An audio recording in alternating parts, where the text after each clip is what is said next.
Welcome back to the United Pubcast after deadline day has passed, and there's a bit of deadline day drama, just like it is in the January or summer transfer window. And sort of it is sort of very reminiscent, Vin. Obviously, Vin's back on the podcast with us, and very reminiscent of sort of, I feel, year 2015, 14, 15, I forget. And David De Gea to Real Madrid, and there was a whole fax machine issue under Ed Woodward's leadership at Old Trafford. Similar sort of vibes, this one. Larry and I were sitting here 24 hours ago discussing Qatar and Sir Jim Ratcliffe's bid going in, and okay, all things considered, okay, these two official bids are going to go in, and okay, we'll discuss the outcome of things in 24 hours' time. Here we are 24 hours later, and the bids never went in. Now we'll dissect the reasons as to why and what that does mean. But in terms of drama unfolding, just because we're obviously a football channel, we do look at how football transfers do unfold on transfer deadline day. It's very dramatic, and this bid's gone in, this guy's rejected, they're travelling up the country to sign for this team. It very much did have that feel in regards to all these bids coming in. How much is it going to be? What do the Glazers think? And ultimately, that 9 p.m. deadline passed. A lot of the Sky journalists and all of the respected journalists said, yep, the bids have gone in. And then 5-10 minutes later, the same journalist saying, well, hang on, maybe that's not the case. The bids haven't gone in. And what's the reason behind that? They've asked for extension. So just over the last 24 hours, 12/24 hours, just sum up your feelings in regards to what we have experienced as United fans. There is nothing more anticlimactic than what happened this morning. Sky Sports doing a session once every 30 minutes, once every hour, by the reporter who is very well known nowadays to talk about just the same one sentence, but elaborating it for like 10 or 15 minutes, talking about the same thing with a Twitter feed right in front of his eyes. I thought the bids would have been submitted today, and at least the process would have kickstarted. But yeah, you know what? There is always good to have some drama, but hopefully all went well. So yeah, why not? It's okay to have it delayed by a couple of days, unless it's nothing major that's going to put a stop to the whole process. No one would want that. So yeah, so happy to be back and discuss about all these things. Well, there's a lot to get through in regards to the reasoning now. I'll get into my thoughts, which I had no knowledge of. I had no idea why this is the case and what has happened. But it seems that, the two front runners, obviously there are potentially 8 or 9 other bidders, but the two front runners we know, and the two favourites obviously is Ineos and Sir Jim Ratcliffe and Qatar. And for them both to be in the same situation and both make the same decision, it doesn't seem like it's standard, but you'd think they're on the same page, and there obviously is a reason. If one of them didn't do it and the other did put their bid in, you think, oh, hang on, what's happened here? But for them both to make the same decision, it's might be sort of standard and sort of the right procedure for them. I'm not sure. I'll get into 1 or 2 thoughts, which I have read, which do give a little bit of a good insight into it. I'll say good day to some people in the live chat. George, good to see you, mate, and Adam as always. And Chris as well. Hopefully this content is better for you than watching a YouTube clip on how to build a retaining wall. So hopefully we can provide you some enjoyment. But if you are tuned in, please do leave a like on the video, and that would be great. But Vin, on that, in regards to, and again, this is me saying this without any knowledge, who knows how business at this level works, okay? We're just going to sit and wait. We're going to be told who the new owner of Manchester United is. But just in regards to, as big a shock as it is, because we're all expecting this 9 p.m. deadline bid, okay, all the bids go in. They don't go in. But as I said, for the two main bidders or the two front runners to not put their bid in and ask for an extension, just your thoughts as to, because pretty much has been confirmed that is the case. They're still going to bid, but they have asked for an extension. Any knowledge or any insight or any inclination as to why that would be? So there are a few theories floating around, right? Like one of the theories is like there might be more than 2 bidders, and there were some reports going around. There were 8 other bidders apart from Ineos and the QIB.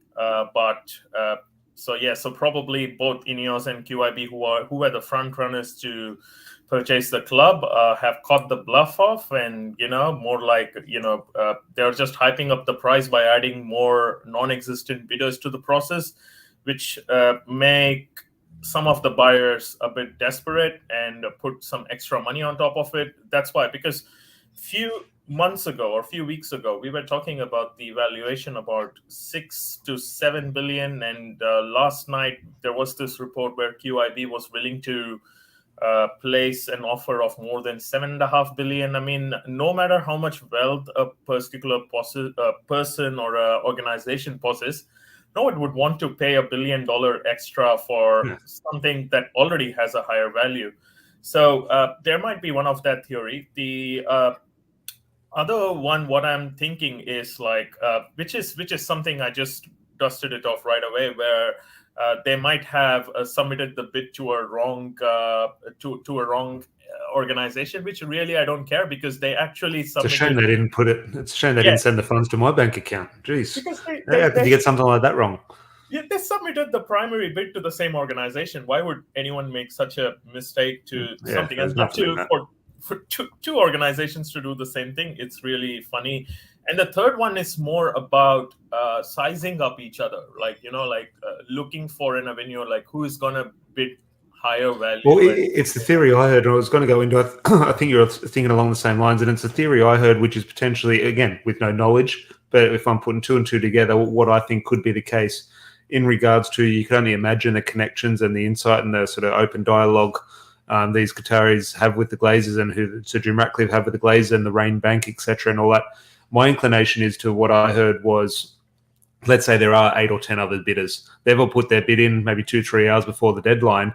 And if Manchester, then Sir Jim Ratcliffe and Qatar then get wind or get sort of an insight into what those bids are, or they can refine tune their bids. Say, okay, if this, then you're bidding 5.6 billion. And with these sort of caveats to it, Sir Jim Ratcliffe and Qatar can have a look at that bid. Okay, 5.6 billion with this and that. Okay, we're actually going to have to change our bid to make it a little bit different to that. So that is potentially where the idea of this extension has come. They have caught wind of what the other bids are, and they sort of have to do sort of a little bit of sort of fine tuning. Do you see anything in that? So that's one of the things that might be a possibility. But then I'm looking at some of the comments, and I was just chuckling over there. Like what Adam's comment over here is probably the other party didn't put the bid in, but again, we don't know whether the other party is going to put a bid that is higher than the already received bid or the lower one, and to come up with a statement saying, okay, we are extending it because there is keenness from both these parties. So we are going to presume that no bids were received. So we'll pretend like nothing was received. I don't see that happening as well. So it's either that, or there must be something really fundamental. Let's say there is an application issue that actually happened. It's quite possible, right? In transactions and whatnot, there is a possibility that the Rain Group wanted a bid to be submitted in a specific way. Let's say, like how it goes on in the Sydney property market, like 10 to 15% of whatever amount you want to place, you have to place a bid that might be refundable or non-refundable, and you place it, and just the financial transactions didn't happen. There is a possibility that's quite possible that might have happened, and that's why they wanted to seek an extension. Of course, we don't think so deep, and of course we don't naturally look at that way as well. And also, there is also another possibility, which probably only a few of us are thinking, that the third group, which is very keen to add more funds into it, to keep Glazers remain in ownership, there might be a possibility they have upped a bit in such a higher state that Glazers are now suddenly having, second thoughts of selling the club. Yeah, it's a theory Larry and I discussed yesterday in regards to Glazers potentially seeing a bright future under Eric Ten Hag. I think, well, hang on, if we can milk a few more seasons out of this and Eric Ten Hag makes us a successful football team, what does that do to the value in 5 years' time? That's a discussion which we hopefully won't be having in a couple of months' time.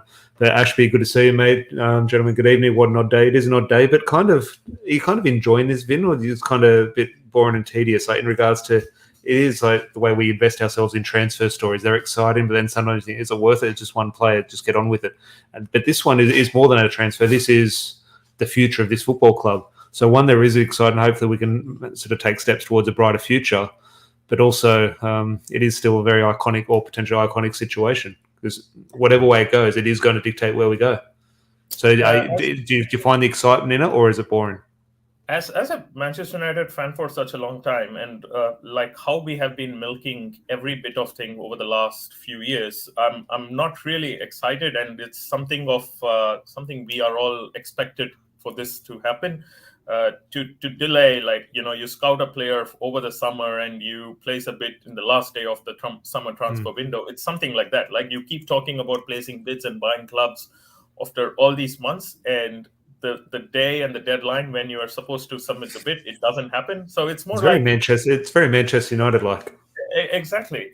And regarding the excitement, yes, I'm not really hyped up right now because I really want to see the Glazers go out. So I'm really keeping my excitement under the radar, and especially I have my own specific reservations about who might be the probable owners. Both are not saints, and also at the same time, both are not complete sinners. So. So there is that, but my first main objective is I'll celebrate when it's confirmed that the Glazers are going out, because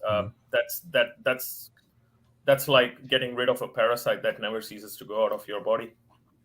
Well, we'll get into that and sort of your general thoughts in regards to, forget the specifics of the breaking news, but just the holistic sort of view of everything. We'll get your thoughts in a little bit. But Ashby here felt like the Wesley Sneijder. Who was the other one? Who was the played for Benfica? Nicholas Gaitan. That was Sir Alex Ferguson was interviewed about that once, and Sir Alex Ferguson never heard of him. And Kevin Strootman. Kevin Strootman, he was there for a while. Yeah, that was maybe the David Moyes era, or maybe the end of the Ferguson era. I forget. Yeah. But Tom here as well. Where are you finding the news on the delays of the bids? I've read the bids have already been submitted. It was breaking about 12 hours ago. Well, yeah, 12 hours ago, just before the 9 p.m. deadline in the UK. Sky reported that the bids went in, but then the same reporter, Sky, what is it, Cave, whether you call him reliable or not, he is the front of Sky Sports News. So you have to say there is some type of knowledge there. He pretty much came out and said the information we had was accurate, but then new information has come to light where the bids actually didn't officially go in, and that the bids will go in, but they've technically asked for an extension. So yeah, you can still make a case that the bids have gone in, or they will go in, but the technicalities behind it suggest throughout the whole media now that they have asked for an extension and they will go in soon, but they haven't got over the line as of yet. But Vin, just on that, before we get into sort of preferred owners and everything and just sort of carry on with discussion, if anyone is in the live chat, any topics or questions, throw them in there.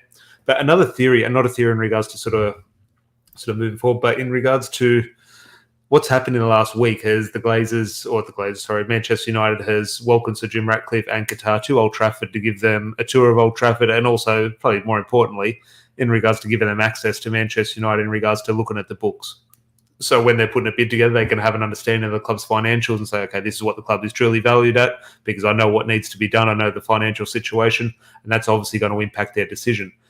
Is there a situation, now this could be looked at in terms of a sort of a comical value or a comical way, or it might be a genuine thing, I'm not sure. But is there a situation, they've put their bids in 2 or 3 weeks ago, their initial bids for Sir Jim Ratcliffe, 4 billion and Qatar was 4.5, etc., around that mark. Let's say they both put 5 billion or 4.5 billion, etc. Have they gone into Manchester United's accounts and books over the last week or so and looked at the situation and think, hang on, I'm not putting another bid in, it's not worth that? Is it potentially why they haven't put a bid in? Because I think this is a valid theory in regards to, hang on, the first bid we put in is what this club is worth. Us putting another billion, another £2 billion is not worth it because we've seen the books and the club's simply not valued as that. Is there a situation where you could see that is why a second bid hasn't gone in? Either that, or they just found out that Phil Jones is still on payroll. Yeah, that's quite possible. And another possibility is the bids have already gone through, and it's just that they are trying to squeeze some more money out of the probable buyers. So they are going to say, like, okay, your bids are gone through, but in case if you want to evaluate more about your process, or if you want to evaluate more because there is no front runner yet, and if you want to add more money to it, go ahead and do it. Think about it. And if you want to place more money to it, the club might be yours. They might be playing all those tactics. Looking at Glazers, who have invested so less into this club, and now looking at making, I wouldn't even call it as a fortune. Fortune is an understatement. Fortune is of whatever they are going to make it by selling this club. I can't, anything can be expected out of these Glazers. Yeah.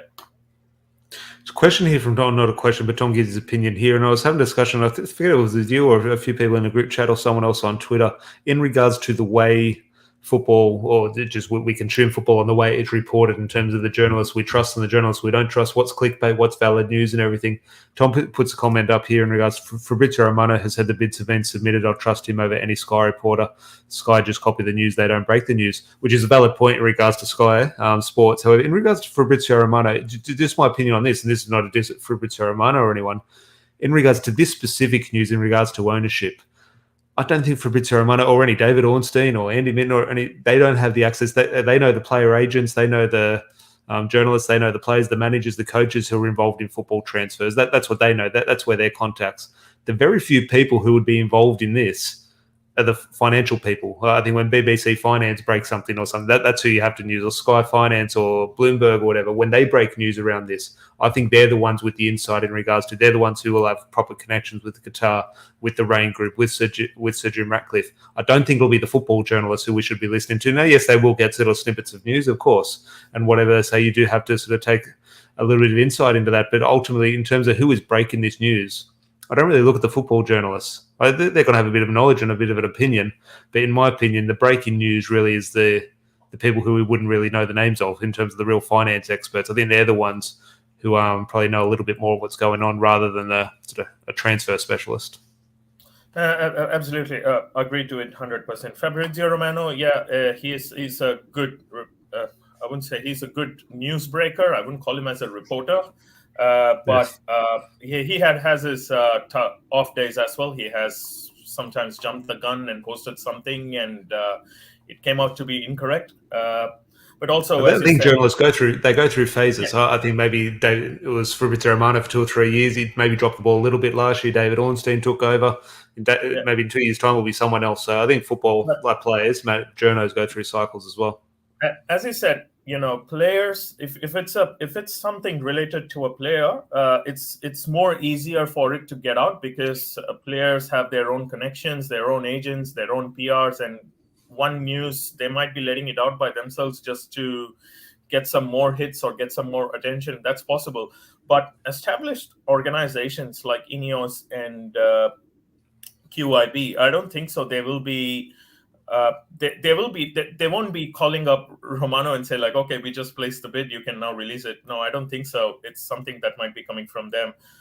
The only few areas where I see reports to be available or proper reports to be available, like Financial Times, the stock market, especially if the Glazers received the bid and they accepted it, they have to release it to the stock market because United is listed over there. And the same goes with QIB and INEOS, especially because they are already owning a couple of clubs and a couple of sports entities. So anything, so I don't think so. We should be believing anyone from a player perspective of football journalists right now on releasing any kind of news or any kind of valid piece of information. I think it's a very, I wouldn't say easy, but let's say that the fake in the. My dog is having an absolute nightmare on the floor. I don't know what he's doing. So if you hear a collar jangling, my dog's having a bit of fun.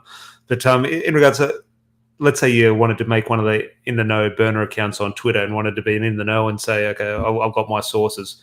It would be a very easy story to do. My sources say Qatar have bought the club for £5.6 billion. Well, yeah, that's probably potentially close to the mark. In 2 or 3 weeks, that might prove to be true.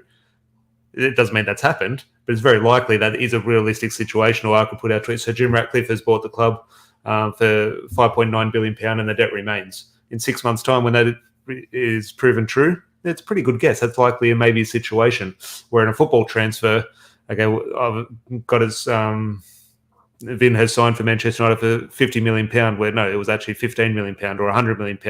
I think we're only talking in decimals of 5 or 0 or 0.1, etc. So I think it's quite an easy story for in the nose in terms of putting clicks out there on their Twitter page. And I think a lot of people now, obviously, a lot of people have blue ticks as well, which makes it very sort of frustrating in terms of following who's a reliable journalist. Who's not, seems every second person has it, so it's hard to follow in regards to that. But I think one of the ones in terms of look, Tom's in remote.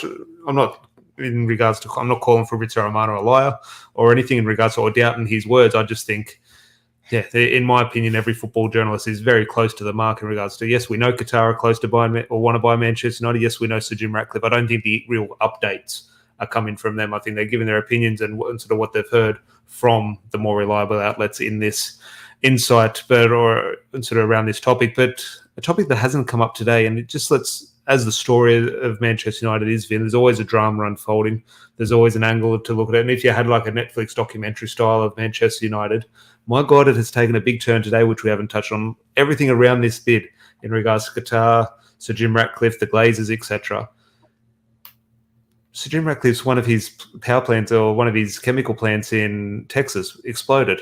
And I'm just thinking, if you wanted to make a documentary and a TV story out of this one, it's absolutely brilliant viewing, because you could say, well, hang on, he hasn't put the bid in, and suddenly one of his chemical plants has gone up in flames. And I'm just thinking, well, there's two angles you could look at this. Is he looking for insurance money for a few extra funds for the Manchester United bid, or is Qatar trying to sabotage Sir Jim's bid? I'm just saying it's fascinating viewing, but is there anything in Sir Jim's, in potentially that explosion in Texas, that would impact the bid for Manchester United, or they're two separate things? Well, obviously they're two separate things, but could you see a situation where that has potentially impacted it?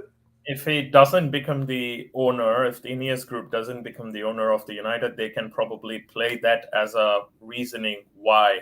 Because if something exploded, that might lead to more revenue going out of their pocket, more money going out of their pocket. If it's going to be turned into a natural disaster, they need to stop that. So they don't want that kind of PR coming in when they are especially buying a huge club. So they might play around that way as well. But when I first read those reports, I thought that someone's just having an off day on Twitter, just spreading things. But I didn't know it was for real. I didn't even look at it.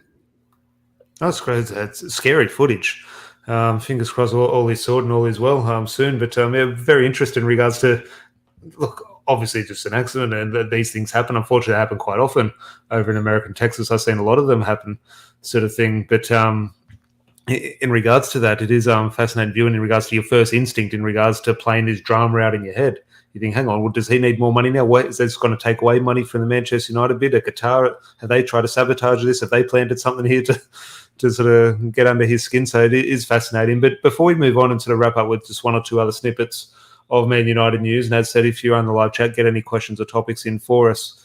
Just your general thoughts in regards to, and look, this discussion we've been having for a year, 6 months, and we'll probably have for the next 6 months to a year. Just your thoughts on Sir Jim Ratcliffe and Qatar as the two front runners for the new ownership of Man United. Where do you sit in regards to a potential preference, and why?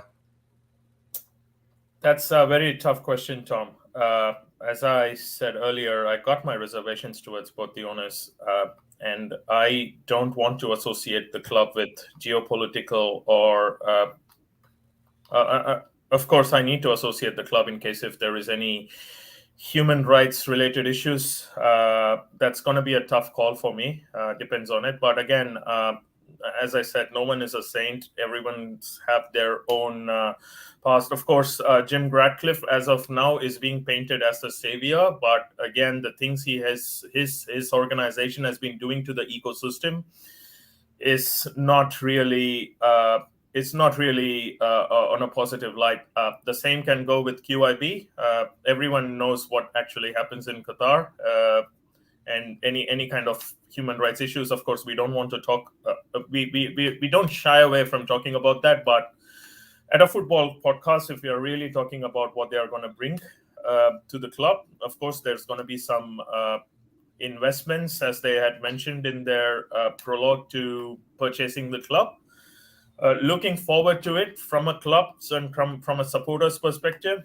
I'm just going to be associating myself with the club as it is, just like how I currently do with the Glazers. I don't really care, and also I don't really support whatever tactics and techniques they use in their other parts of life. For me, I've been supporting the club ever since I was a little kid, and I didn't know who was the owner when I started supporting the club.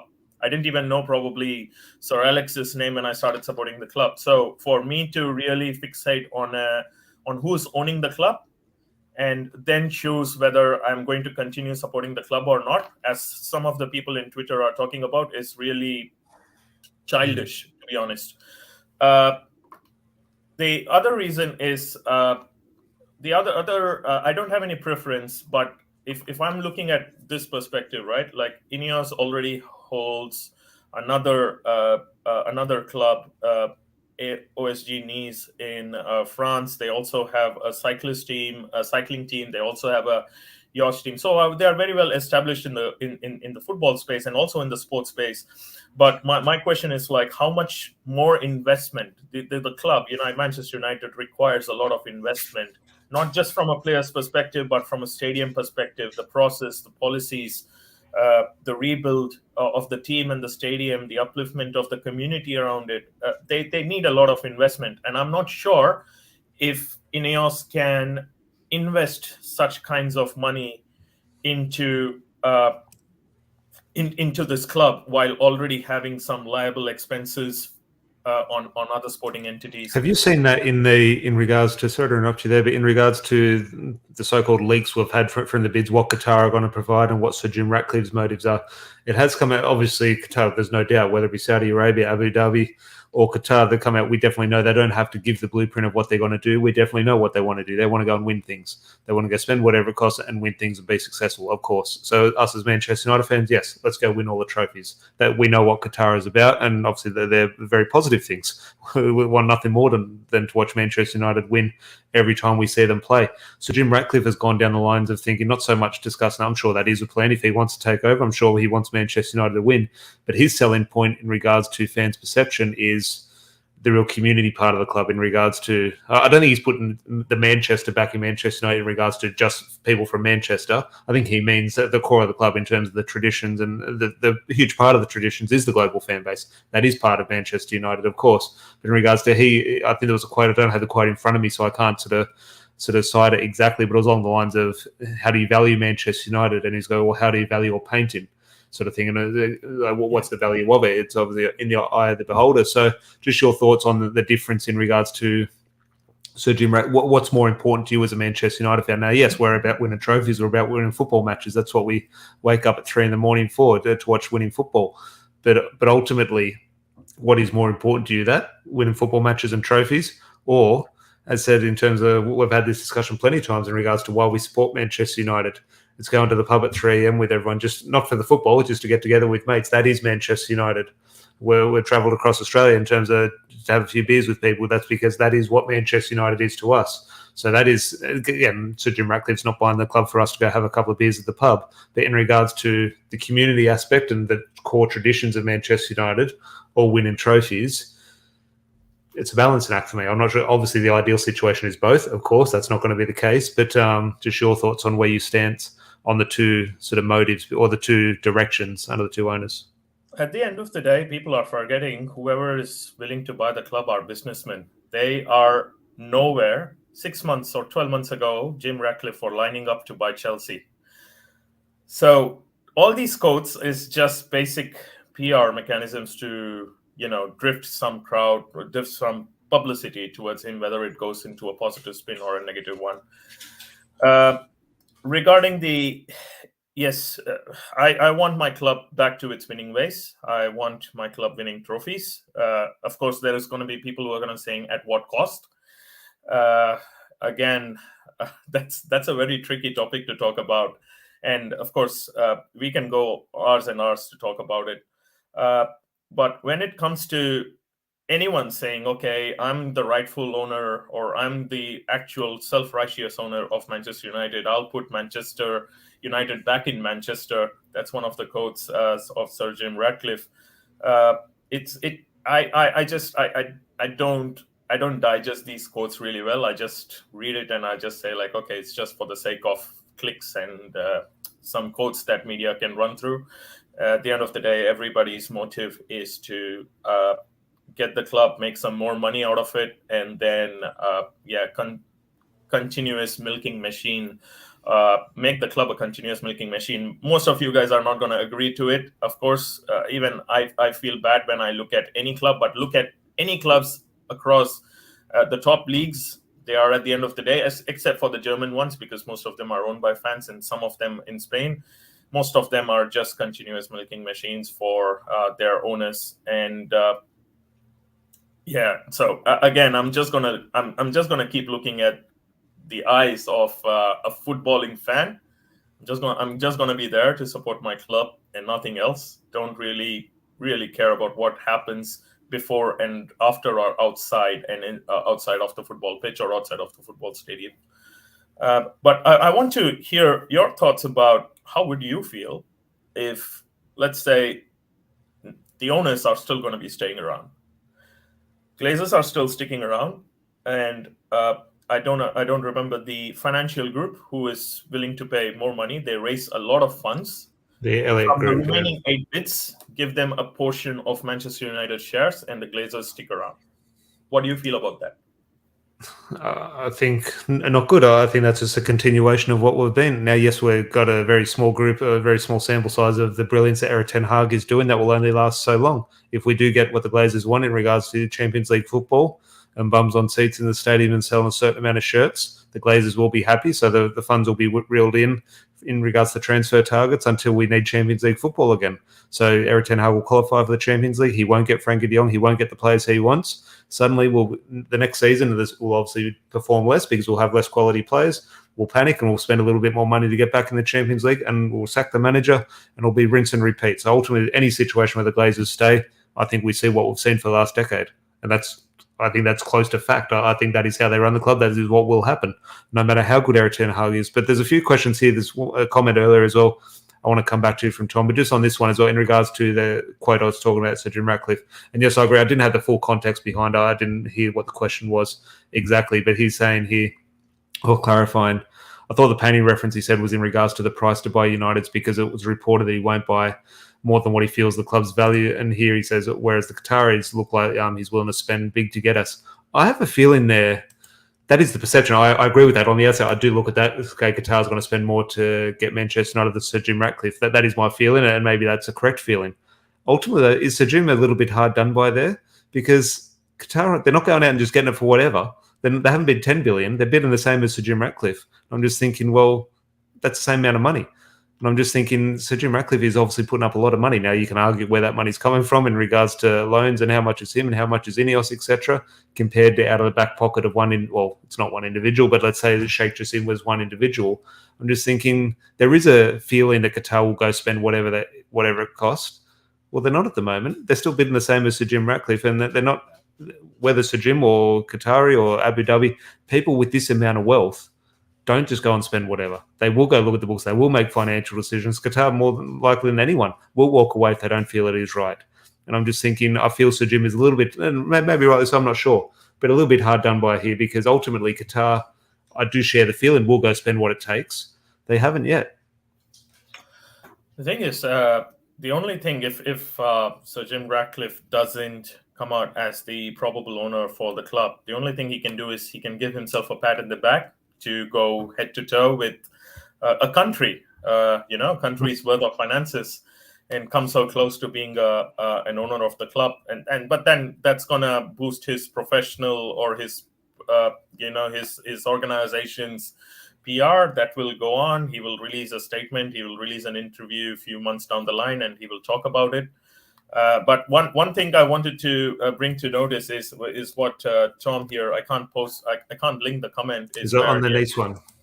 Yeah, the Nice fans. Yeah, well, it was a question. It was a question I was going to direct you. He says, "I've read that Nice fans aren't exactly big fans of Ratcliffe," and Chris agrees in terms of. And I've seen those reports as well, and I've seen one or two sort of interviews with some French reporters. They talk about the Nice fans aren't exactly they're not Ratcliffe out like where we are with the Glazers, but the perception is that he hasn't done a great job with them. My question to you, or statement, and just get your thoughts is. I can see that as valid, and okay, we could look at that as evidence. Say, okay, not a great football owner. It's a different job as an owner owning Nice to Manchester United. You would have different motives. You would have different intentions. I think they're two very different clubs. Now, yes, we could draw correlations as well, but I think ultimately they're two very, very different situations. Now, he might run the club exactly the same, but I think my hunch is it would be a different project for him. So this is how I look at it, right? Probably the way I'm seeing this through might be completely incorrect. Guys in the live chat, please let me know if I'm seeing it this way, right? So if someone's owning a football club that's smaller in demography and that's smaller in the value and that is smaller in the global reach and in a not really competent league, and he's not doing a great job, I don't really trust how well of a job they'll do when it comes to a Premier League, monster like Manchester United. Uh, it's the same way, right? Like, for instance, how can I put it? Okay, like if let's say Mauricio Pochettino failed at Southampton, do you think he would have become a manager for PSG, or if he would have become a manager for Tottenham Hotspurs? No, not really. Of course, I'm not comparing apples to apples and oranges to oranges, but that's the way I see it. If you fail at a club where your responsibilities to appease to the fans are whose expectations are lower than the club you're about to purchase, and if you fail there, yeah, that's more like a litmus test that he passed. It didn't kind of pass, so that's the way I look at it. So there is also that kind of reservations, and I agree with Tom. People are not really happy the way OSG Nice are performing, especially with. What's up? When I used to play, I played Football Manager. I remember once on the same game, 19, I'll try to forget the years, I got relegated from League One with Bradford. I had a shocking season, got relegated with Bradford. I started to save again and won the Champions League with Man United. Okay, I wasn't good at Bradford, but with different tools and different objectives, I was very good with the best team. And I'm just thinking, ultimately, that's now ownership is different to management. I understand that, and real life is different to Football Manager. But I think it would be, and we'll definitely have to take insight. We'll definitely have to take note of what has happened at Nice, of course. But I just think it would be a different kettle of fish, and he would have different motives and ambitions, and I'd say even potentially passion and sort of drive owning Manchester United compared to Nice. Nice seems a bit of a, again, with no knowledge of his motives behind it, but seems a little bit of a hobby on the side of sort of dipping his foot into football. What is it like? So when I do get the big club, whether it was Chelsea a year ago or Manchester United now, he has that experience he can lean back on, and what works, what doesn't work, and has a bit of a feel for it. Exactly. And you know what? Like, I would have probably given Jim Ratcliffe some brownie points because of being a boyhood Manchester United supporter, or I'm also okay with him spending millions on OSG Nice, completely okay. What I couldn't digest was passing that statement of being a United owner and then going for Chelsea, which is something I couldn't digest. That doesn't bother me. I can comment on the effort that for Chelsea he just raised 2.5 billion or something of that value, and for United he's doing the double. He's putting more effort to ensure he gets the club. I completely understand that, but the fan in me, I can't digest. I mean, like, your thoughts on this, because I disagree, and I disagree with a lot of people on Twitter. And here, my defense, as I've said previously, my defense of Sir Jim Ratcliffe here is not me preferring Jim Ratcliffe. My preference at the moment is Qatar. I just think that Sir Jim Ratcliffe gets a hard run. A lot of this is Chelsea. He said he's a Manchester United fan, grew up as a Manchester United fan, but he obviously sort of attempted or inquired about buying Chelsea and had a Chelsea season ticket. And I just put and he said, well, you can't be a Manchester United fan if you go into Chelsea games. But my opinion, if I'm a billionaire and I'm living in London and I live walking distance from Chelsea, yeah, would I get a season ticket to go have a nice sort of 5-star meal every Saturday afternoon and sort of watch some football over the balcony of my private box? Yeah, I would. It doesn't mean I'm sort of painting my face blue and wearing a Chelsea shirt and screaming for every Chelsea goal. No, I'm just going to watch football from my private box at my local football ground. I'm just thinking ultimately... and singing the same Chelsea chant. Yeah, well, it wouldn't be hard to sort of remember the lyrics to any Chelsea chant when they get a new player. But ultimately, that has sort of, again, perception is reality, and Sir Jim Ratcliffe isn't the preferred bidder amongst Manchester United fans online. But this hasn't helped. I don't think it plays any part at all, and it doesn't impact me at all. But it has played a part in regards to, he has said he's a Manchester United fan, but they've got wind that he, obviously Manchester United Twitter have got wind that he does or has attended Chelsea games in the past, which is a nothing incident for me. But yeah, a lot of people do.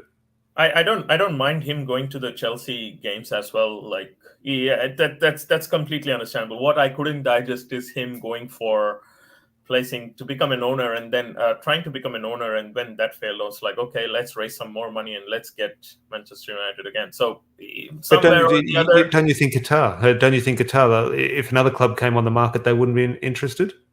But suddenly this guy, the Qatari guy, is a Manchester United fan. What used to watch the class of '92. I'm just thinking ultimately. Just because they they told statements like, "Oh, I was in the paddock when they won this and this. I've been following women's football club." Now, but just because they mention all these statements doesn't mean I'll buy it. But yeah, there you go. That's like a an involuntary inclination towards what kind of owner would you want is probably that's one of the thing that mask your judgment between reality and absurdity. I think that's what most of our fans are like. That's what football fan is about. One day Neymar is not playing well. Okay, let's sack him. He's the worst player in the world. The next week he scores a hat trick. Oh yeah, why is he not in the Ballon d'Or nominations? It's something like that. We, as football fans, are so fickle-minded. But yeah, as I said, there is quite a possibility if he's living in London and if Chelsea is just a walk through. Yeah, of course, I would have been all okay. So yeah, thanks for sharing that kind of perspective. But yeah, still no brownie points for Sir Jim Ratcliffe. Yeah. Well, George here, obviously a big contributor to the podcast and spent a couple of months over in Europe and London over the last couple of weeks. I've got no issue with it at all. By the end of the time in London, my time in London, I'd seen every Premier League ground in London. I don't think that makes me any less a United fan just because I want to watch football. 100%. Yeah, look, for me, I have no issue with it. A lot of fans on Twitter do. If I had £1 billion and go watch football with a nice meal every weekend, yeah, I'll definitely be doing it. You would like to see maybe take the trip to Manchester a little bit more, obviously. Maybe he'll do that now. I think that would be a big statement if he get tickets to the next Manchester United game. I'm not sure, because obviously international break, we don't have any game this week. But is there anything else before we start to wrap up with maybe one or two other talking points? Is there anything in regards to ownership or Qatar or Glazers or Sir Jim Ratcliffe you do want to touch on before we move on? No, nothing really. Nothing really. Just want to let this whole thing wrap up, and probably we'll have another chat talking about, okay, what can we now expect of this? Would you put a time frame on it in regards to, obviously, okay, tomorrow would like it done tomorrow. Obviously, that's not going to happen. In terms of, we do look forward to a transfer window under Erik ten Hag. Hopefully we'll won a cup treble. I'm just thinking in regards to the next season's transfer window, do you see a situation where owners are definitely in before that and can impact that transfer window, or could you see a situation where the Glazers still in charge and potentially holds funds back in regards to the selling process? The one thing I feel is like the club will be sold before the financial year for United States. By the time it ends, it should be the club. The club would have been out of Glazers' hands if they chose to sell it, but I don't think so. This is something that's going to be happening within the next. I think the deadline, the revamp deadline, will be for a week. I don't think so they will be just extended for 1 or 2 days, because at the end of the day, they are, extended by a week sounds better than extended by 1 or 2 days, right? And I think the whole drama, we can call it now, I think it's going to go at least for 1 or 2 months max. Yeah. So, because I read this other report, like if Qatar wins it, they have to showcase that they don't have any dealings with the Qatar state does not have any dealings with buying this club, and also at the same time, because the Qatar state kind of owns PSG, and if both clubs are probable to face each other, or they're going to be participating if we finish top 4. In the next season. Well, not just that. In regards to UEFA, they haven't released a statement, but reports are coming out from sources within UEFA, not just Manchester United and PSG in regards to Qatar, but technically you do have to look at the other side of things as well. So Jim Ratcliffe, Manchester United and Nice. Let's say Nice go on a run and qualify in the top 4 in France, or it's exactly the same situation. So look, obviously more information will come out as time goes by, and we'll get a little bit more information. But just before we do wrap up, George has dropped an absolute bombshell in the live chat. Now, I haven't been on Twitter for the last hour, so if anything has come up, do let me know if there's anything in this. Please tell me there is nothing in it. Just your first thoughts. Now, I'm sure there is. Well, I don't know. Now that I'm thinking about it for 10 seconds, there might actually be something in it. I'm not sure. But George has brought character Spurs. Anything in that story? My God, my first instinct, I hope not. Nothing in that story. But now I think about it, Conte will obviously get the sack in the next coming days, you would assume, if not already. It hasn't been confirmed, but obviously he will get the sack.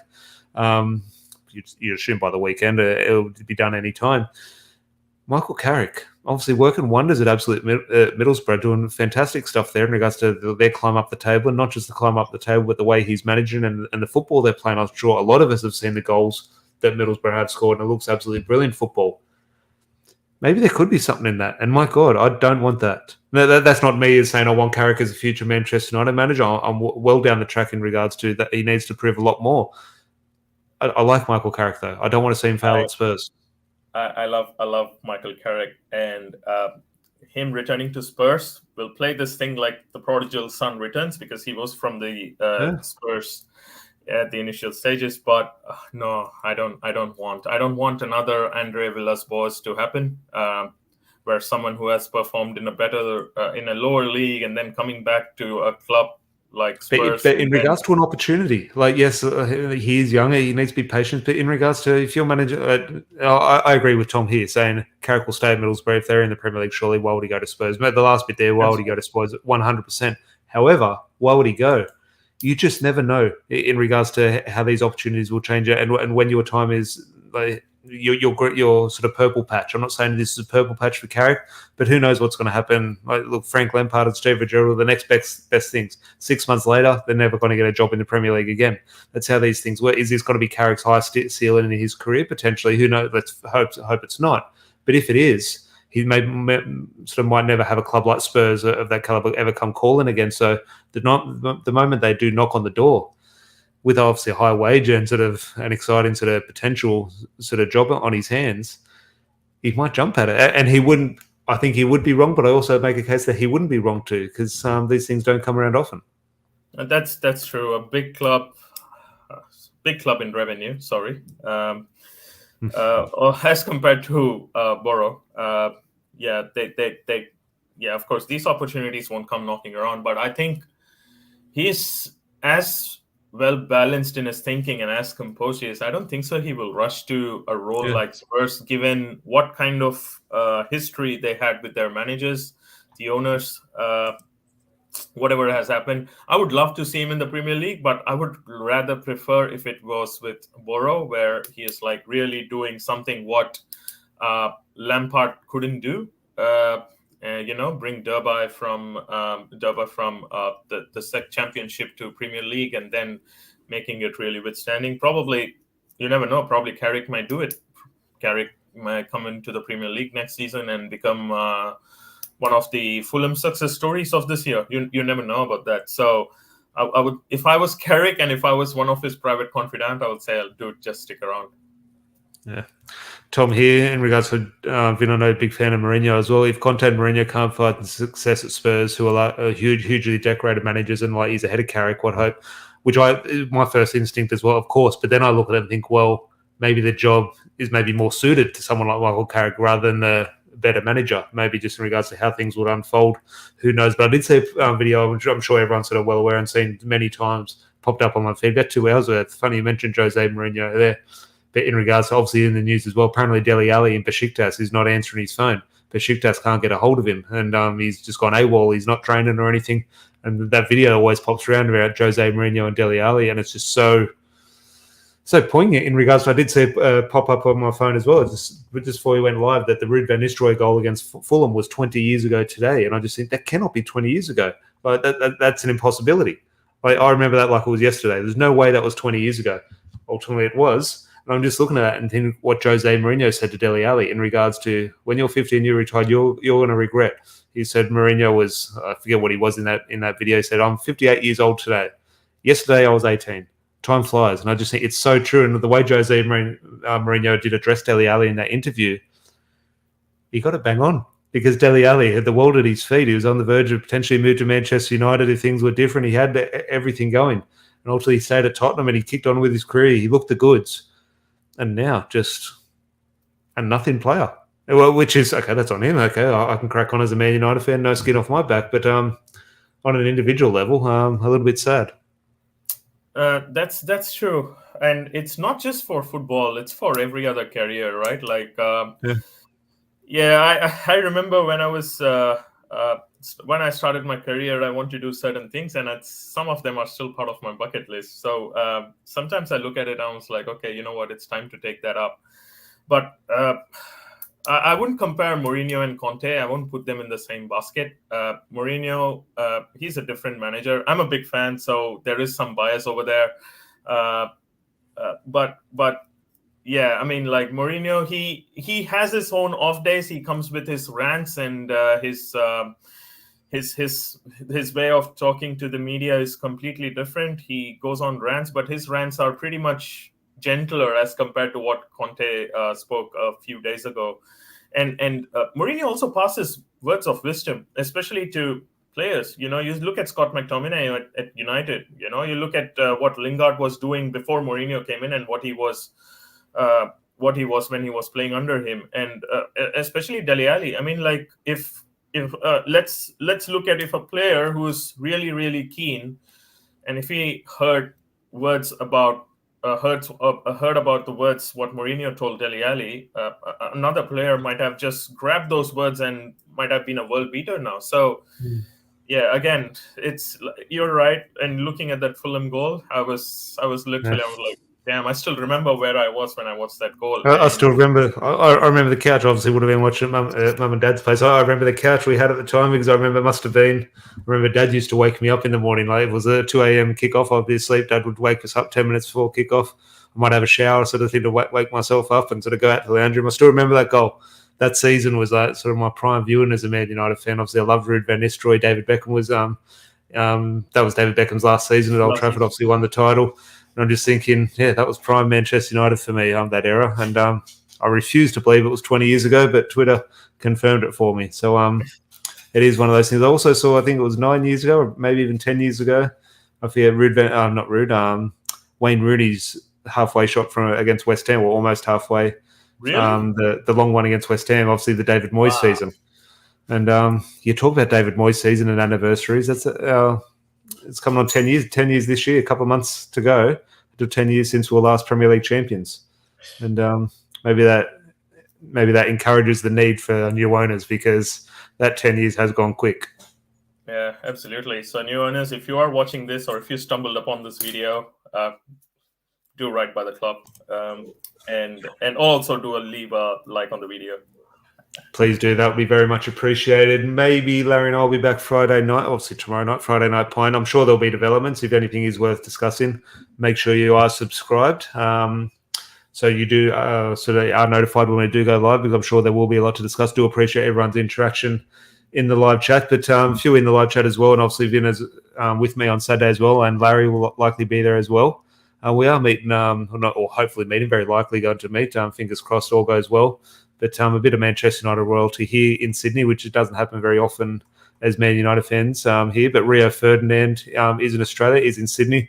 Vin and I, and a lot of people in the live chat as well, will be heading down to hopefully catch a glimpse of him and maybe shake his hand or two. But excited for that on the weekend, Vin? Absolutely. After what we went through in the United preseason, I think we are going to do that same thing again, bunking around and ensuring we at least get a glimpse of the United legend. And yeah, we are going to behave like 12-year-olds. So if you do see us being very immature, please, that comes with being football fans. So yeah. It's a weird one with Ref, and I've been fortunate. I've actually met him twice, which is a weird one. And I've got his autograph. I've got his autograph a few times. Actually, there's one. Is it this one? That one? No, I've got a card signed by. Oh, here's a shirt, I believe. This one is. I still haven't got it framed from the Premier League win 10 years ago. I still haven't got it framed. We've got that one signed by Rio. That was one of my favourite away kits that season. But yeah, I need to get that framed. A few there. So maybe I don't need his autograph. So maybe I can sit on the side when everyone's clamouring for autographs. But that will definitely keep you updated. And fingers crossed, everyone who gets down there can catch a glimpse and even potentially get an autograph off Rio Ferdinand. Mum, good to see you tonight. Tuned in. Hope all is well. I'll chat to you tomorrow. And George here, yeah, what are the chances Rio 2 foots Adam Goods? Fingers crossed he does. I would like to see that, to be fair. But until then, we'll give you an update on how that match goes on Saturday. And as I said, make sure you are subscribed so you are notified when we do go live next. Leave a like on the way out. And Vin, pleasure. Always a pleasure. Chat to everyone soon. Cheers.